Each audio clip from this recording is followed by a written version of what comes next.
Hello people, ప్రతి ఒక్క ఉమెన్కి ప్రెగ్నెన్సీ అనేది చాలా గొప్ప వరం. బట్ ఇప్పుడు జనరేషన్లో న్యాచురల్గా కన్సీవ్ అవ్వడం చాలా కష్టంగా ఉంది. మెయిన్గా ఈ జర్నీలో ఉమెన్లోనే అన్ని ప్రాబ్లమ్స్ ఉంటాయి అనుకోవడం పెద్ద అపోహ. హస్బెండ్ అండ్ వైఫ్ ఇద్దరిలో ప్రాబ్లమ్స్ ఉంటుంటాయి. సో ఇన్ఫర్టిలిటీ గురించి డాక్టర్ బిందురెడ్డి గారు, gynaecologist and infertility specialist, 10 years of experience madam గారి సమక్షంలో సాయిశ్రీ స్పెషాలిటీ హాస్పిటల్లో June 9th Sunday 11 AM infertility awareness programme conduct చేస్తున్నారు.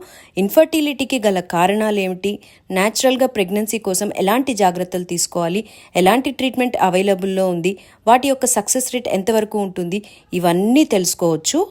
సాయిశ్రీ స్పెషాలిటీ హాస్పిటల్లో ఇన్ఫర్టిలిటీ ప్రొసీజర్, బేసిక్ ప్రొసీజర్ నుండి హై అండ్ IVF ICS వరకు ట్రీట్మెంట్స్ అందుబాటులో ఉన్నాయి. ఇక్కడ specialised birthing suite, non AC, AC, deluxe, VIP suite rooms ఉన్నాయి. June 11th సాయిశ్రీ హాస్పిటల్కి విజిట్ చేయండి. మీ డౌట్స్ అన్ని క్లియర్ చేసుకోండి.